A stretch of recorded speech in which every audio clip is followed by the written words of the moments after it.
College দীর্ঘ অনেক দিন বন্ধ ছিল আমাদের মানে অধ্যক্ষর মানে পদত্যাগের দাবিতে আমরা বিভিন্ন আন্দোলন করছি বিভিন্ন সময়, সেজন্য আমাদের কলেজ অনেক দিন বন্ধ ছিল।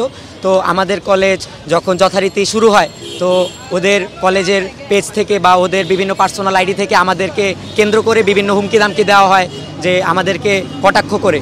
তো এরপর আমরা এগুলো নিয়ে আসলে কোনো কিছু রিয়্যাক্ট করিনি বা কোনো উত্তর জবাব দেইনি। তো হঠাৎ একদিন আমাদের একটা স্টুডেন্টকে ওরা ঢাকা কলেজের সামনে একা পেয়ে বাস থেকে নামায় ওকে মারছে, কিন্তু ওই ছাত্রটা আসলে ভয় পায় আর হয়েছে যাতে সংঘর্ষ না জড়ায়, ঝামেলা যাতে না হয়, সেজন্য আমাদেরকে কোনো কিছু জানে না।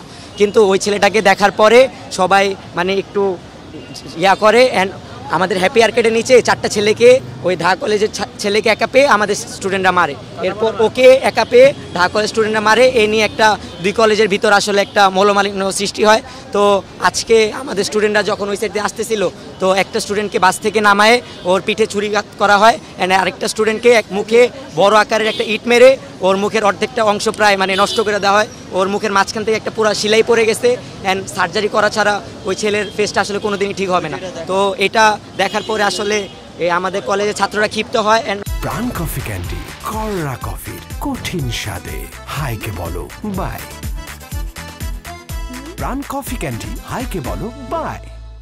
ওরা সায়েন্স ল্যাবের দিকে অগ্রসর হয় কিন্তু পুলিশ তাদের বাধা দেয়। তো এক পর্যায়ে ওরা সামনের দিকে চলে যায় অ্যান্ড এমন সময় ও ঢাকা কলেজের ছাত্ররা আইডিয়াল কলেজের কিছু ছাত্ররাও মাথা ফাটায় দেয়। তো দুই কলেজ মিলে সায়েন্স ল্যাবে অবস্থান নেয় অ্যান্ড এই নিয়ে আসলে একটা সংঘর্ষ সৃষ্টি হয়। আজকে হঠাৎ ওই যে আমাদের দুইটা স্টুডেন্টকে ওরা আহত করছে, গুরুতর আহত, শুধু আহত না গুরুতর আহত। দুইজন পপুলারে অ্যাডমিট আছে, একজনের মুখ অর্ধেক নষ্ট হয়ে গেছে, আরেকজনের পিঠে ছুরি ঢুকায় দেওয়া হয়েছে। 26 ব্যাচের শিক্ষার্থী, একটা ছেলের নাম ফারাবি, ওর নাম হয়েছে শারিয়ার আরিফ, ও গুরুতর আহত।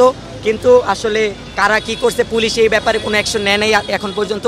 ওরা শুধু বারবার আমাদেরকে আশ্বস্ত করছে যে ওরা এই বিরুদ্ধে অ্যাকশন নেবে, কিন্তু ওরা আসলে এই বিরুদ্ধে কোনো অ্যাকশন নিতেছে না। উল্টা ওরা আমাদের কলেজের ক্যাম্পাসে ওরা সাউন্ড গ্রেনেড মারছে, টিয়ার শেল মারছে, এমনকি আমাদের ছাত্রদের ওরা মানে লাঠিচার্জ করছে।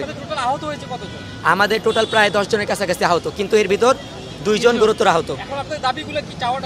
এখানে আসলে আমাদের কোনো দাবি নাই, আমরা পুলিশদের জানাইছি যে আমাদের শুধু আপনারা নিরাপত্তাটা নিশ্চিত করেন, এছাড়া কিছুই না। কারণ এখন ঝামেলাটা শেষ হয়ে গেছে, কিন্তু ওরা যখন আসলে বাসায় ফেরার জন্য আমাদের বিভিন্ন স্টুডেন্টরা বিভিন্ন দূর দূরান্ত থেকে আসে, ওরা যখন বাসে উঠে ওখান থেকে যাবে আমরা শিওর ওদের নামায় না আবার মারা হবে। তো আসলে এটার আসলে শেষটা কোথায়?